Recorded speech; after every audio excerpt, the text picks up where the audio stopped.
Salut les fraudes. Eh les gars, la Suisse marquait un but les gars, ils étaient premiers, du coup c'était Portugal-Brésil et la Suisse était dans le tableau de gauche. Juste je dis ça, je dis rien les gars. Imaginez, ils remettaient un but la Suisse les gars à la fin, ils passaient premier. Non mais, je sais pas si on se rend compte de ça, on avait Portugal-Brésil les gars. Il y a rien qui va dans ce CDM les gars. Bon après c'est les derniers matchs, les grosses nations, toutes les grosses nations qu'on fait tourner, elles se sont fait niquer. Que ce soit Espagne, Portugal ils se sont fait niquer, Brésil se sont fait niquer. Toutes les équipes qu'on fait tourner, la France, ouais tous. Aucune équipe a fait 3 victoires. Après il y en a qui ont donné leur dernier match. Ou en tout cas bon, ils se sont tirés une balle dans le pied, on va pas se mentir. Si la France avait aligné l'équipe type, si le Brésil avait aligné l'équipe type, et etc. Bon peut-être qu'il y aurait une ou deux équipes qui auraient fait 9 sur 9 quoi, c'est possible. Mais bon c'est comme ça, hein. On a compris que dans cette Coupe du Monde, de toute façon, il y a tellement de surprises que même les gros ont peut-être pas cette marche, tu vois, à pouvoir faire tourner de ouf et dérouler, quoi. La Suisse, t'en as pensé quoi? Moi, en vrai, j'étais plus sur la Suisse, les gars, parce que bon, l'autre match, tu sentais que de toute façon, il y avait plus de chances qu'il y ait un qualifié chez les autres. Au final, bon, le Cameroun qui gagne à la fin. Bon, mais on voyait que la Suisse, de toute façon, avait fait le boulot. Le match était complètement fou, les gars. Il y a eu des beaux buts. Bon, déjà, t'as les deux buteurs, Vlahovic, Mitrovic, qui eux, bah, franchement, quand tu dois te taper les deux, quand même, c'est pas simple.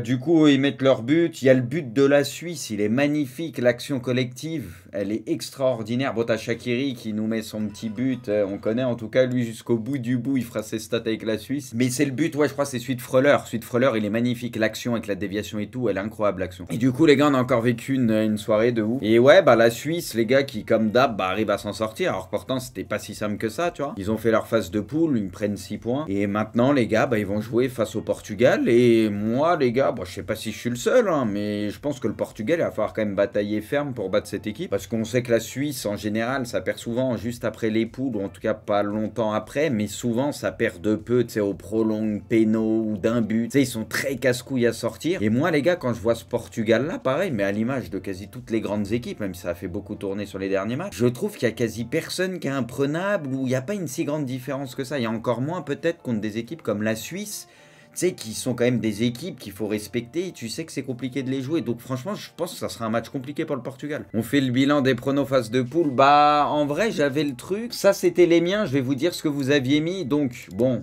La poule 1, on avait tous les deux raison, on avait tous mis ça, les gars. Donc ça, on l'avait fait avant la CDM, bien sûr. Groupe 2, les gars, c'est moi qui ai raison. Vous, vous aviez mis Pays de Galles. Moi, j'ai mis Angleterre, États-Unis. Donc là, je marque un point. Groupe 3, les gars, moi, j'ai mis, du coup, Mexique. Vous, les gars, vous aviez mis Mexique aussi. J'ai vérifié, donc on s'est tous trompés. Donc là, statu quo.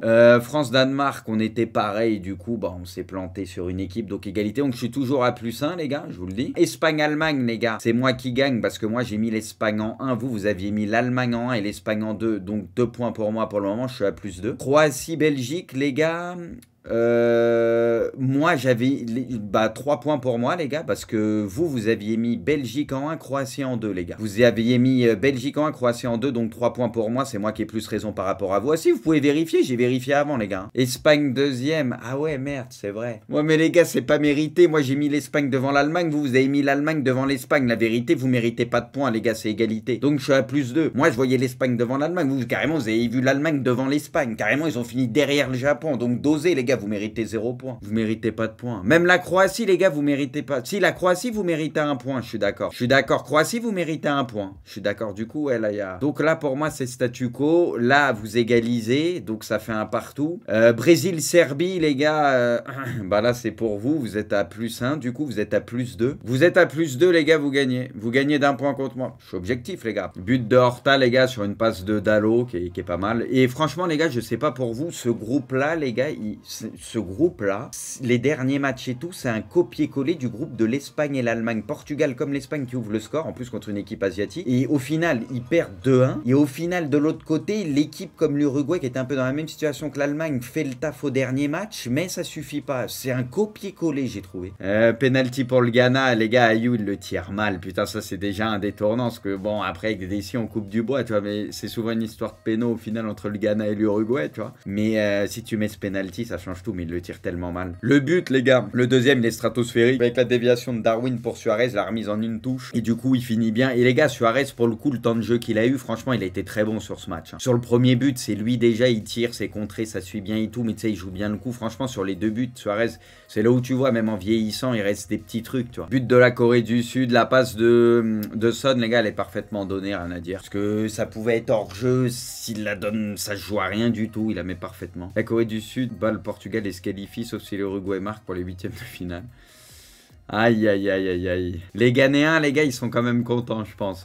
Enfin, dans le malheur, on va dire, même s'ils sont éliminés, de voir l'Uruguay sauter, eux, ils ont dû se dire, allez, ça dégage aussi. L'Uruguay s'impose mais sort de la Coupe du Monde, c'est pour ça ce que je disais, copier-coller de l'Allemagne. Après les gars, au final, bon, même si c'était pas une grosse équipe de l'Uruguay, il y a un mélange de oui, ils sont mis peut-être à jouer trop tard, oui, il manque un peu de réussite, parce que tu fais 2 poteaux contre la Corée, t'as des grosses occasions, tu peux battre la Corée. Contre le Portugal, tu fais un poteau, tu vois, tu pouvais égaliser aussi, ils ont pas été parfaits, au dernier match, bon, ils ont plus joué, ils ont gagné ce que tu veux, donc il y a un mix des deux, mais au final, ils ont vraiment pas aussi eu de réussite. Et ils auraient pu, je pense, poser pas mal de problèmes aussi au Brésil si ça passait. Edminson, bah logique quand même. Tu te qualifies, c'est un 8ème de Coupe du Monde. C'est pas tous les jours que tu joues ça, tu vois. C'est beau. C'est beau, les gars. Moi, la vérité, les gars, je vais être fort pour eux, les gars, contre le Brésil. Hein. La vérité, les gars. Ah, s'ils peuvent nous sortir un truc, les gars, ce serait magnifique. Ah, là, que la belle histoire continue, les gars. Pourquoi? Bah, parce que la vérité, le Brésil, tranquille, j'ai rien contre eux. La vérité, j'ai rien contre eux.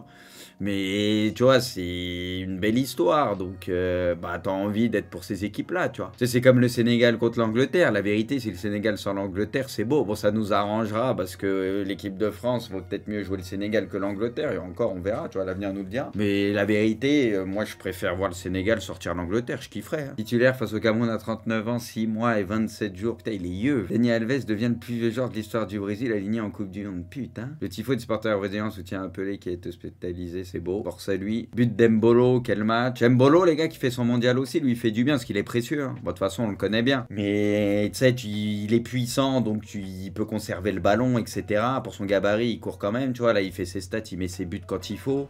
Tu vois, tout n'est pas parfait, tranquille, mais c'est un joueur qui est précieux, tu vois. C'est un joueur qui est précieux, il permet de faire remonter tout le bloc et tout, donc il fait beaucoup de bien. But d'Aboubacar, bon bah là, il quitte la Coupe du Monde comme un roi. Victoire contre le Brésil sur un but et une expulsion. La Suisse s'impose dans ce match coup près et composte le dernier billet pour les 8e. Ah, la Suisse à ne pas sous-estimer une fois de plus. Hein. Bon, les amis, bon, après, en vrai, les gars, là, vu qu'à chaque fois, il y a un petit favori quand même qui se dessine ou un gros favori, je suis même pas sûr. Les gars, je sais même pas si ça vaut le coup de vous faire voter ici. Si vous voulez, les gars, vas-y, tentons USA, Pays-Bas. Après, ça peut être bien de voir la tendance. Tu vois, par exemple, c'est intéressant. Si c'est intéressant, les gars, pour voir la tendance, les pourcentages et tout. Ah, vous êtes sur les pays, sur les États-Unis pour le moment. Ah, peut-être que, tu vois. Ok, vous êtes un peu plus sur les États-Unis pour le moment. C'est vrai qu'ils ont fait bonne impression. Moi, j'ai bien aimé les États-Unis. Même contre l'Angleterre, ils avaient fait un bon match et tout.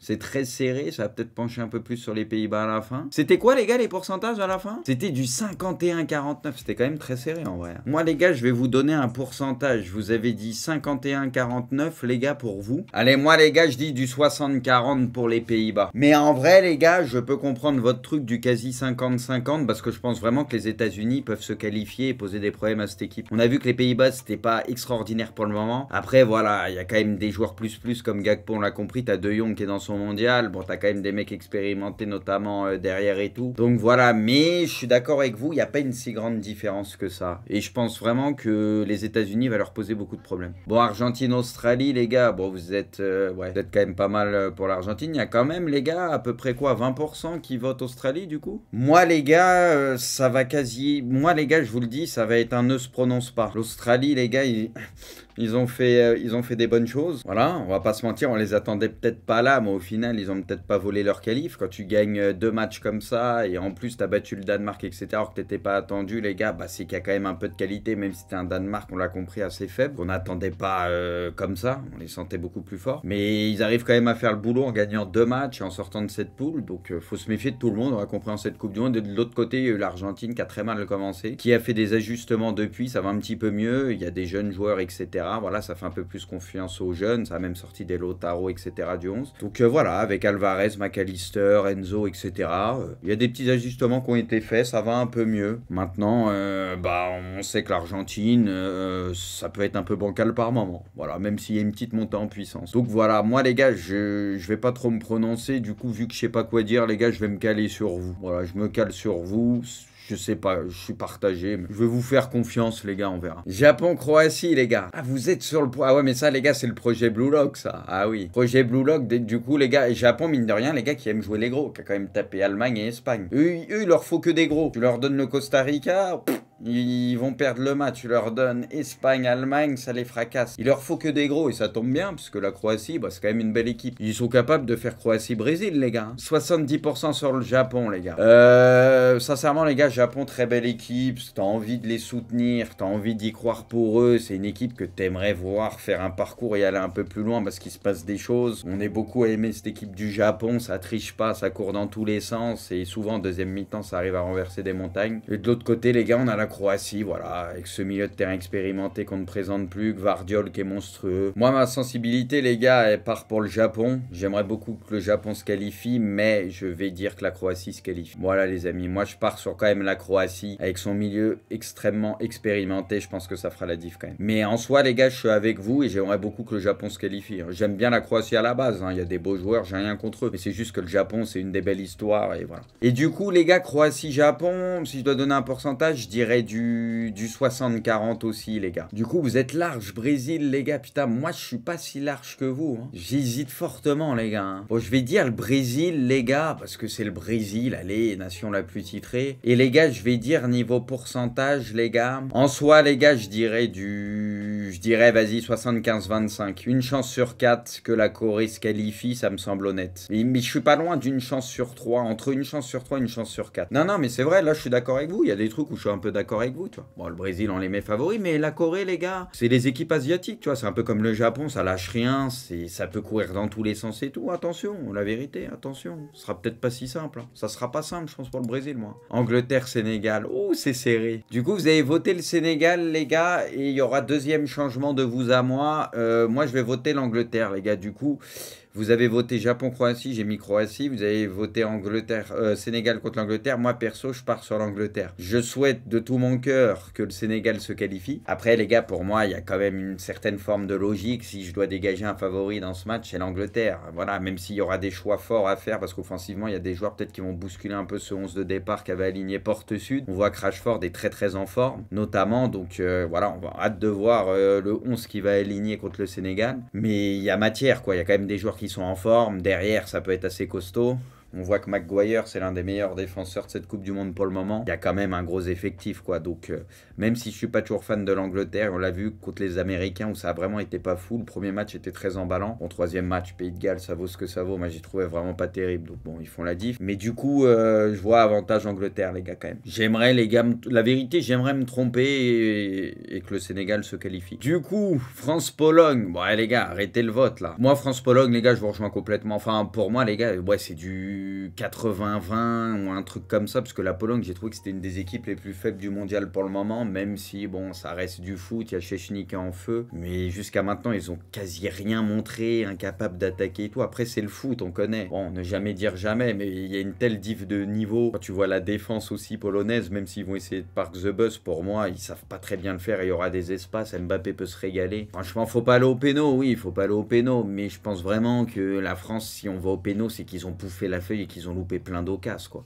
Ou alors qu'on a eu un manque de bol pas possible, on a tapé 2-3 fois le poteau, voilà, après ça peut arriver, hein. Mais pour moi, on est bien au-dessus, et voilà. Si la France fait un match moyen, on peut pas sauter pour moi. Après, si la France passe complètement à côté de son match, bah là, on sait jamais, c'est sûr. Ensuite, les gars, Maroc-Espagne. Espagne, les gars, très décevant. On l'a vu sur ce dernier match, les gars, qui est passé tout proche de l'élimination. Ouais, j'ai l'impression que l'Espagne va l'emporter, mais de très peu, les gars. Le Maroc, les gars, au poteau. Ça, je reconnais, les gars, c'est une victoire au péno du Maroc. Le scénario où vous nous avez pondu, les gars, c'est une victoire au péno, ça. Du Maroc contre l'Espagne, les gars. Sur le fil, tu vois, à la fin. Bon, moi, les gars, vous le savez, l'Espagne, depuis le début, même en la Coupe du Monde, c'était l'un de mes gros favoris de cette CDM. Du coup, je suis obligé de rester en accord avec moi-même. Du coup, les gars, troisième truc qui change, moi, je vais dire l'Espagne, les gars. Voilà, même si ce troisième match, mais pour moi, il y a eu un peu de gestion et ça les dérangeait pas plus que ça, tu vois, de pas être dans la partie du Brésil. Peut-être c'est un mauvais calcul et le Maroc va les taper, c'est possible. Et voilà, moi, l'Espagne au complet, faut pas oublier qu'ils font un peu tourner notamment la défense lors du troisième match. Ils ont fait un match sérieux quand même contre l'Allemagne, où c'était une bonne Allemagne que j'ai trouvé sur le deuxième match. Premier match, ils avaient déroulé. Pour moi, le troisième match, il est trompeur. Il est trompeur. Ou moi, les gars, je dis Espagne, même si le Maroc, respect, ils vont poser des problèmes, c'est une certitude. C'est très combatif, t'as une charnière où c'est fort, les latéraux, on les connaît, ça fait le boulot. Au milieu de terrain, il y a aussi de la qualité. En-Nesyri, il a mis son but la dernière fois, peut-être ça va le lancer, tu vois, ça va lui faire du bien. T'as Ziyech qui fait une très bonne Coupe du Monde. Donc en soi, esprit combatif, état d'esprit, tout est là pour faire un bon truc. T'as un goal expérimenté aussi. En soi, les gars, la vérité, je le pense vraiment, le Maroc va poser vraiment beaucoup de problèmes à l'Espagne. Mais si je m'écoute, les gars, je suis obligé de mettre l'Espagne. Voilà. Allez, 65-35 à peu près. 65-35. Donc je vois un peu plus d'une chance sur 3, les gars, le Maroc qui peut se qualifier, ce qui est bien, ce qui est une bonne chance. Hein. Et Portugal-Suisse, moi les gars, je vous le dis, Portugal-Suisse, les gars, c'est plus serré qu'on ne le pense. Moi les gars, niveau pourcentage que vous mettez, vous êtes sur quoi vous? Vous êtes sur du 63-30. Ah si, j'allais dire. Ouais, moi je dis 60-40 les gars, Portugal-Suisse. Que la Suisse, c'est une équipe qui connaît très bien les huitièmes de finale, qui en général, contre les grosses équipes, pose toujours des problèmes et que s'ils se font sortir, ça se joue quasi à rien, ou des fois ils sortent des gros, on l'a vu il n'y a pas si longtemps.